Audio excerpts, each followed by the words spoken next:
അവസാനം ഞങ്ങൾ ഇപ്പൊ കാസർഗോഡ് തലങ്ങര ഹാർബറിലുണ്ട്. ഇത് നല്ല അടിപൊളി ചായ കളിക്കുന്ന സ്പോട്ട് ഉണ്ട്. അജോ പറഞ്ഞത് ഇതൊരു 4 പെണ്ണുങ്ങും ഒരു കൂട്ടായ്മ തുടങ്ങിയതാണ്. അപ്പൊ നമുക്കൊന്ന് പോയോക്കാം അല്ലേ?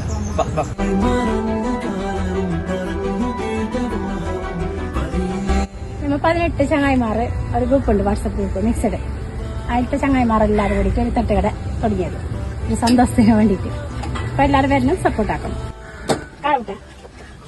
മുട്ടമട, ചെറിയ സമോസ, ബീഫ് സമോസ, കട്ട്ലേറ്റ്, കൈ നോച്ചത്, മുട്ടപ്പം, ചായ, കോഫി, ഹോർലിക്സ്, പലഹാരങ്ങളെല്ലാം. കാസർഗോഡ് ഇത്ര എണ്ണക്കടി നല്ല ടേസ്റ്റുള്ള സ്പോട്ട് ഞാൻ വേറെ കണ്ടിട്ട. എന്തോ ടേസ്റ്റ് എന്നാ അടിപൊളി. അപ്പൊ ആരും മറന്നോട്ടെ, മാസ്റ്റർ സ്പോട്ടാണ്. ഇതാണ് സ്ഥലം എന്ന് പറഞ്ഞാൽ കാസർഗോഡ് തളങ്കര പടിഞ്ഞാറില്. അതിന്റെ നേരെ ഇപ്പുറത്താണ്. നിങ്ങൾ വന്നിട്ട് തോന്നുന്ന നിങ്ങളുടെ അഭിപ്രായം